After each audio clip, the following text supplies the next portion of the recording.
जय मत्स्य सालोम तथा नमस्ते आदरणीय दर्शक महानुभावहरू। आज तपाईहरुको बीचमा म वीरेन्द्र धनुषै फेरि पनि जेएमएस टिभीको लागि एउटा विशेष भिडियो लिएर आएको छु। अहिले नेपालमा क्रिश्चियनहरूलाई कालो मोसो दल्ने, क्रिश्चियनहरूमाथि हातपात हुने, साथसाथै फलानु ठाउँमा चर्च मन्दिरको अगाडि बनायो भनेर विभिन्न विवाद आइराखेको बेलामा एकजना प्रभुका जन पास्टर गिदोन लामिछाने हाम्रो पूर्वको पत्रकार पनि हुनुहुन्छ। उहाँले एउटा आर्टिकल लेख्नु भएको छ यो सूचना चौतारी .com मा, र उहाँको यो सूचना चौतारी .com बाट मैले साभार गरेर गिदोन लामिछाने जीले नेपाल देश बन्न अगाडि नै नेपालमा चर्च र इसाईहरूको अस्तित्व थियो भन्ने बारे एकदमै राम्रो आर्टिकल लेख्नु भएको छ। यो आर्टिकललाई जेएमएस टिभीका लाखौं दर्शकहरूको लागि म जस्ताको त्यस्तै वाचन गर्न गइरहेको छु। तपाईहरुले पहिलोचोटि जेएमएस टिभीलाई हेर्नु भएको छ भने जेएमएस टिभीलाई लाइक, कमेन्ट, शेयर, सब्स्क्राइब गरिदिनुहोस्। र जेएमएस टिभीमा हामी विभिन्न सूचनाहरू इसाई समुदायका अनि साथसाथै विभिन्न आशिषमय भिडियोहरू, वचनहरू, गवाईहरू, गीतहरू हामी ल्याउँछौँ। र आज विशेष गरी नेपाल देश बन्न अगाडि नै नेपालमा चर्च र इसाईको अस्तित्व थियो भनेर गिदोन लामिछानेजीले एउटा लेख लेख्नु भएको छ। उहाँले यो लेख आफ्नो फेसबुक स्ट्याटसमा पनि लेख्नु भएको छ। साथसाथै यो सूचना चौतारी .com बाट मैले यो साभार गरेको छु। जस्ताको त्यस्तै यहाँ यसरी लेखेको छ, सन् 1969 साल अघि नेपालमा गोर्खा पश्चिमका 22 वटा राज्य, गोर्खा पूर्वका 24 वटा राज्य, उपत्यकामा 3 वटा मल्ल राज्य र उपत्यकामा पूर्व 3 सेन राज्य गरी जम्मा 52 वटा गणराज्य थिए। ती सबै राज्यको आफ्नै राजनीति, अर्थनीति, सैन्य अवस्था आदि थिए। ऊ बेलाको नेपाल भनेको काठमाडौँ उपत्यकालाई मात्र चिनिन्थ्यो। गोर्खाका राजा पृथ्वीनारायण शाहले गोर्खा साम्राज्यको विस्तारका क्रममा बलपूर्वक अन्य राज्यहरूलाई कब्जा लिएर सन् 1969 मा नेपाल नामाकरण गरेको थियो। आधुनिक नेपालको इतिहास उनै पृथ्वीनारायण शाहको एकीकरण पछिको अवस्थालाई बुझिन्छ। आधुनिक नेपाल बन्नुभन्दा पहिला हरेक राज्यका आफ्नै मौलिक परम्परा, संस्कृति, धर्म, भाषा, लिपि आदि थिए। पृथ्वीनारायणले नेपाललाई एकात्मक शैलीमा शासन चलाए। उनले एकल नस्लीय जातीय तथा एकल धार्मिक हिन्दू राज्यको स्थापना गरेका हुन्। अहिले नेपालमा संघीय लोकतान्त्रिक गणतन्त्रात्मक शासन व्यवस्था छ। नेपालको संविधानमा गणतन्त्र, संघीयता, धर्मनिरपेक्षता र समावेशिताको सिद्धान्तलाई आत्मसात गरिएको छ। नेपालको संविधान 2072 को मूल अंश प्रस्तावनामा नै लेखिएको छ, सामन्ती, निरङ्कुश, केन्द्रीकृत र एकात्मक राज्य व्यवस्थाले सिर्जना गरेका सबै प्रकारका विभेद उत्पीडनको अन्त्य गर्दै बहुजातीय, बहुभाषीय, बहुधार्मिक, बहुसंस्कृत तथा भौगोलिक विविधतायुक्त विशेषतालाई आत्मसात गरी विविधता बीचको एकता, सामाजिक सांस्कृतिक ऐक्यबद्धता र सहिष्णुता र सद्भावलाई संरक्षण एवं बढवर्धन गर्दै वर्गीय, जातीय, क्षेत्रीय, भाषिक, धार्मिक, लैङ्गिक विभेद र सबै प्रकारका जातीय छुवाछुतको अन्त्य गरी आर्थिक समानता, समृद्धि, सामाजिक न्याय सुनिश्चित गर्न समानुपातिक, समावेशी र सहभागितामूलक सिद्धान्तका आधारमा समतामूलक समाजको निर्माण गर्ने संकल्प गर्दै उल्लेख गरिएको छ। निर्वाचनबाट प्रतिगामी शक्ति रापरपाको पुनः उदय भएको छ र ज्ञानेन्द्र साई जस्ता अराजक व्यक्तिहरू सांसद बनेका छन्। अहिले रापरपाले खास गरी जातीय र धार्मिक विषयमा आतंक सिर्जना गरेको छ। रापरपाकै एजेन्डामा प्रतिगामी तत्त्वहरू जुर्मुरहेका छन्। उनीहरूले न्वारानदेखिको बल लगाएर नेपालमा जातीय तथा धार्मिक युद्ध मचान तल्लीन देखिन्छन्। सरकारले रापरपा लगायतका अतिवादी शक्तिहरूलाई बेलैमा नियन्त्रण लिन सकेन भने देशमा भाँडभैलो हुने देखिएको छ।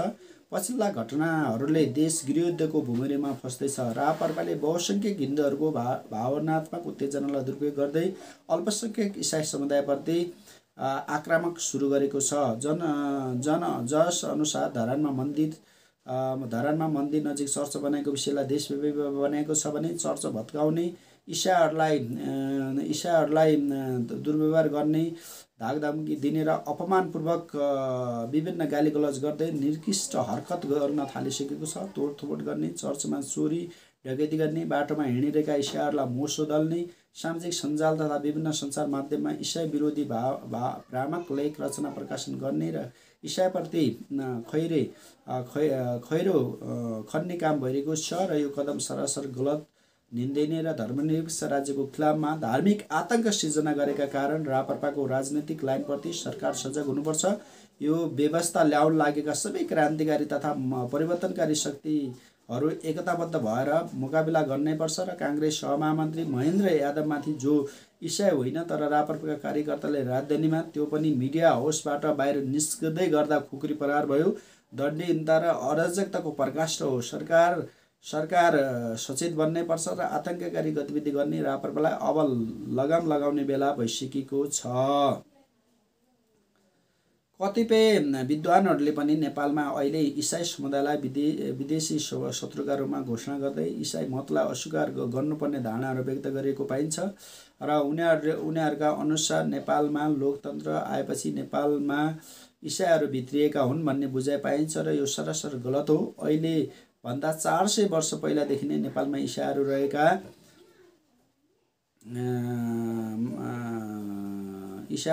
छन्। कतिपयले ब्रिटिस सेनामा नेपालीहरू लाहोरीको रूपमा भर्ना भएको र त्यसपछि मात्रै नेपालीहरू इसाई भएको अनुमान लगाएर प्रथम विश्वयुद्ध सन् 1914 र 1918 पछि मात्रै नेपालमा इसाई मत भित्रिएको चर्चा परिचर्चा गरिएको पाइन्छ। कतिपयले सन् 1939 र 1949 सम्म भएको दोस्रो विश्वयुद्धपछि इसाई मत नेपालीहरूले मानेको अनुमान गरेको छ। तर नेपाली इसाईहरू इतिहास यति छोटो छैन। नेपाल देश बन्नुभन्दा पहिला बाट नेपालमा इसाईहरू थिए भन्ने तथ्य कतिबेला थाहा नहुन सक्छ।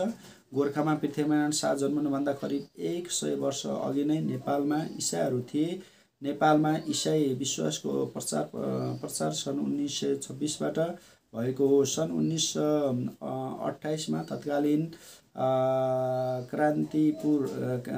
कान्तिपुर राज्यका राजा लक्ष्मीनरसिंह मल्लले पोर्चुगलका मिसनरी जेसुइट फादर जुआन कार्बललाई ताम्रपत्र दिएर सम्मान गरेका थिए। ऊ बेलादेखि नै काठमाडौँ, कान्तिपुर, भातगाउँबाट नेपाली इसाईहरू सुरुवात भएको हो। आजभन्दा 400 वर्ष अगाडि नेवार समुदायबाट मात्रै 76 जनाले यीशु ख्रिस्टलाई ग्रहण गरेका थिए। सन् 1717 मा इटालीको रोमबाट 6 जना केपुचिन फादरहरू 4 वर्ष लामो पैदल यात्रा पछि नेपाल आएका थिए र सन् 1715 बाट विदेशी मिसनरीहरू स्थायी रूपमा नेपाल बसोबास गरेर इसाई धर्मको प्रचार गरेका हुन्। सन् 1760 मार्च 24 का दिन फादर ट्र्याङ्क्विलियसले काठमाडौँमा द इजिप्सन अफ आवर लेडी नामको चर्च नै सुरु गरेका थिए र काठमाडौँमा सन् 1661 मा बेल्जियमका मिसनरी अल्बर्ट र अस्ट्रियाका मिसनरी जुआन आएका थिए। जुन बेलासम्म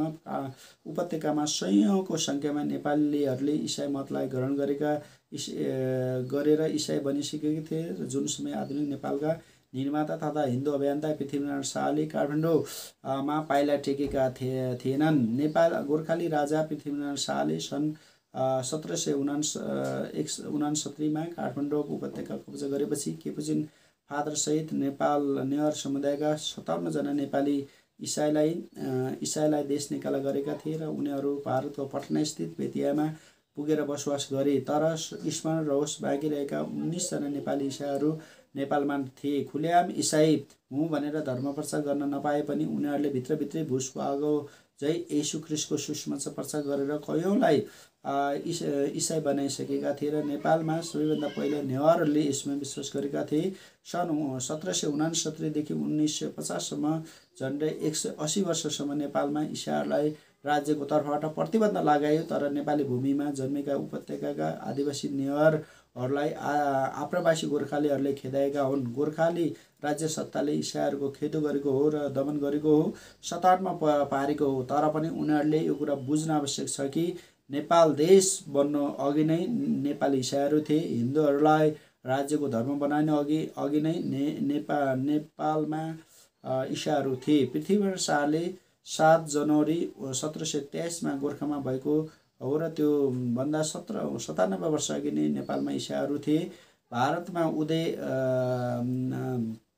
भारतमा उदाएका हिन्दूहरू भारतमा शासन गर्न असफल भएका थिए र सन् 1613 देखि ब्रिटिसले भारतमा शासन गरेको थियो र ब्रिटिसबाट भारत 15 अगस्त 1947 मा स्वतन्त्र भएको हो। भारतमा इस्ट इन्डिया कम्पनी सन् 1600 डिसेम्बर 31 मा स्थापना भएको हो र सन् 1874 जुन 1 मा बन्द भएको हो र यही कम्पनीका माध्यमबाट ब्रिटिसहरूले भारतमा शासन गरेको हो।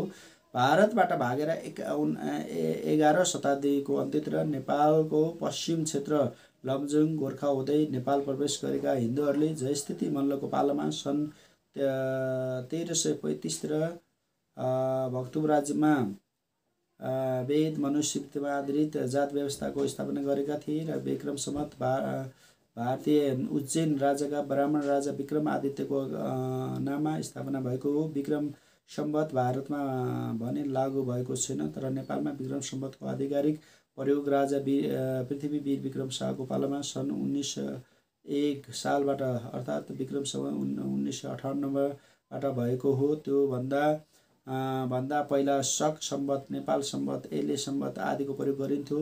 त्यसअघि विक्रम सम्वत हिन्दूहरूले मात्र प्रयोग गर्थे। सन् 1792 मा विलियम केरीले नेपाली भाषामा बाइबल नयाँ करार अनुवाद गरेका थिए भने सन् 1914 मा पुरै बाइबल नेपाली भाषामा पादरी गङ्गाप्रसाद प्रधानले भारतको दार्जिलिङमा बसेर अनुवाद गरेका थिए। नेपाली इसाईहरू पहिचानका लागि होइन, मानिसले मानव भएर बस्न पाउने वातावरण सिर्जनाको लागि परिवर्तन चाहन्छन्, जस्तै जातीय, वर्गीय, लिङ्गीय, क्षेत्रीय आदि असमानता र विभेदमुक्त समतामूलक समाज बनाउने इसाईहरूको जोड रहन्छ र हिन्दूहरूको पहिचान भनेको ब्राह्मणवाद, पुरोहित्यवाद र जातिवाद, सती प्रथा, छुवाछुत प्रथा आदि हुन्। त्यसलाई इसाईहरूले अस्वीकार गर्दछन्। नेपालको सती प्रथा इसाईहरूकै कारण हटेको हो भन्ने, छुवाछुत प्रथा पनि इसाईहरूको कारण हट्नेवाला छ।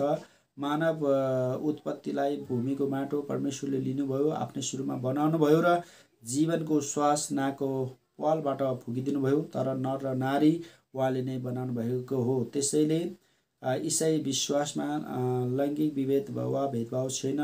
मानव समाज निर्माण हुन नर र नारी दुवैको महत्त्वपूर्ण आवश्यकतालाई जोड दिएको छ। सृष्टिको पहिलो पुरुषलाई आदम र स्त्रीलाई हव्वा भनिन्छ। त्यसपछि नोआको पालामा जलप्रलय भयो र उक्त समयमा नोआकी पत्नी, छोराहरू सेम, हाम र एपेत र उनका पत्नीहरू गरी जम्मै पृथ्वीमा 8 जना मानिस जीवित रहे र उनीहरूकै सन्तान आज संसारमा करिब 8 अर्ब मानिसहरू हुन् भनी इसाई मतले स्वीकार गर्दछ, जसमध्ये विश्वको आधा जनसङ्ख्याले इसाई मतलाई अङ्गीकार गरेका छन्। विश्वमा झन्डै 4 अर्ब मानिस इसाई धर्ममा आस्था राख्दछन्। यो विश्वको सबैभन्दा ठुलो धर्म हो भने नेपालमा 10% मध्ये 5 स्थानमा इसाई मत मान्नेहरूको सङ्ख्या रहेको छ। इसाई मत मान्नेहरू प्रति घण्टा वृद्धि भइरहेको छ। नेपालमा जातिगत तथ्याङ्कका आधारमा इसाईहरूको सङ्ख्या निकालेको छैन, तर जस्तो संरचना छ त्यही अनुपातमा इसाई मत स्वीकार गर्ने सङ्ख्या छ। इसाईभित्र जातिगत चर्चा तथा सङ्गठन हुँदैनन्, तर नामको पछाडि लेखिने थरलाई भने परम्परागत थर नै लेखिन्छ। त्यो उसको चिनारी मात्र हो। थरका आधारमा तहगत संरचना हुँदैन। एउटा इसाईले स्वैच्छिक भेटी, दशांश तथा सरसहयोग समेत गर्दछ र दबाव हुँदैन। इसाई मत अनुसार पुनर्जन्म चक्रीय प्रणालीमा होइन, मात्र पुनरुत्थानमा विश्वास गर्छ। मान्छेसँग आत्मा, शरीर र प्राण हुन्छ। आत्मा र शरीर अलग हुँदा प्राण सिद्धिन्छन्। शरीर मरणशील हुन्छ, तर आत्मा नमर्ने हुन्छ। आत्मा स्वर्ग र नरकमध्ये एउटा स्थानमा प्रवेश गर्दछ। इसाईलाई जातिच्युत गरेर म्लेच्छ बनाउने भनेको हिन्दूहरूले नै हो। अहिले 65% दलित इसाई भएको भन्ने कुरा तथ्यहीन र कपोलकल्पित छ र निराधार मिथ्या आरोप मात्र हो। सबै जातिका मानिसहरू इसाई बन्ने क्रममा छन्। जुनसुकै जातिबाट पनि इसाई बन्न पाउँछ। इसाई भएपछि जातीय मुक्ति हुन्छ भन्ने कुरा सत्य हो, किनकि इसाईहरूभित्र जातीय भेदभाव हुँदैन। सबैमा समान व्यवहार गरिन्छ र सबै एउटै ईश्वरका सन्तान हुन् भन्ने भातृप्रेम रहन्छ। इसाई भएपछि दीर्घ रोगीले निःशुल्क औषधि पाउँछ भन्ने गलत हो, किनकि इसाईहरूले दबाई तथा औषधि बाँड्दैनन् तथा प्रार्थनाद्वारा धेरैजनाले चङ्गाइ पाउँछन्, निको हुन्छन्। त्यो चाहिँ सत्य हो। पुरोहित र धामी झाँक्रीमा खर्च गर्नु पर्दैन भन्ने सत्य हो, तर विदेशी पैसा आर्जन हुन्छ भन्ने कुरा गलत र झुट र वायात हल्ला मात्र हो। त्यसैले त्यसैले नेपाल एक धर्मनिरपेक्ष मुलुक हो। नेपालको संविधान 2072 को भाग 3 को धारा 26 को धारा 1 र 2, 3 अनुसार यो देशमा हरेक नागरिकले आफूले चाहेको अवलम्बन गरेको धर्मको अभ्यास गर्न पाउने, धार्मिक स्थलको संरचना निर्माण गर्न पाउने तथा धार्मिक गुटी बनाउन पाउने तथा आफ्नो धर्मको प्रचार र विकास गर्न पाउने छ भन्ने स्पष्ट हुँदाहुँदै त्यसैलाई चुनौती दिँदै हिन्दू अतिवादीहरूले चर्चा भत्काउने तथा अगुवाहरूलाई कालोमसो दल्ने, विभिन्न लाञ्छना लगाएका धागे दिने जस्ता कार्य गरिनु खिज्जनक र भर्सना योग्य छ। राज्यले धर्मनिरपेक्षलाई अंगीकार गरिसकेको हुनाले मुलुकी ऐन संहिता ऐन 2074 को परिचित 9 को धारा 155 को 1 तथा धारा 157 को 1 बमोजिम कडाभन्दा कडा कार्यवाही गर्नु पर्दछ। त्यसका लागि आम सचेत नेपाली जनता एकता भई प्रतिगामी तत्त्वका विरुद्ध जिया छेड्नै पर्छ। सत्य कुरा लेख्न र बोल्न डराउनु हुँदैन। नेपाली समाजमा धर्मको आडमा गरिएको सबै खाली कृत्य, दमन र अन्याय अत्याचारको डटेर प्रतिरोध गर्नै पर्छ। लेखक नेपाल कृष्ण पत्रकार संघका केन्द्रीय अध्यक्ष हुनुहुन्छ भनेर यो सूचना चौतारी.com बाट मैले गिदोल लामेछाले लेखेको लेखलाई जस्ताको त्यस्तोको वाचन गरेको छु। अवश्य पनि अहिले क्रिस्चियनहरूको विरुद्धमा विभिन्न किसिमका षड्यन्त्र भइरहेका छन्। काम कुरा बिगार्ने अरू हिन्दूवादीहरू अर्थात् कति अरू नास्तिकहरूले गरिराखेका छन् भने यो सबै गरेको क्रिस्चियनले हो, गोरु काटेको क्रिस्चियनहरूले हो। अनि यहाँ चाहिँ कसैले केही गर्यो भने पनि सबै आरोप क्रिस्चियनलाई लाइराखेका छन्। यो चाहिँ सरासर नहुने कुरा हो र यो नहुने कुराको विरुद्ध अगाडि बढ्न सम्पूर्ण इसाई दाजुभाइहरूले प्रार्थनासहित अगाडि बढ्नुपर्छ। हामी शान्तिप्रिय मानिस हौँ र यो देशमा शान्ति हुनुपर्छ। यहाँ देशका मानिसहरू शान्तपूर्वक बाँच्न सकुन् भनेर हामी प्रार्थना गर्नेछौँ। हुन्छ प्रियहरू, यो आर्टिकलबाट तपाईलाई केही सन्देश मिलेको छ भने तपाईले कमेन्ट गर्नुहोस्। प्रभुले आशिष दिउन्। धेरै धन्यवाद। जय मसीह।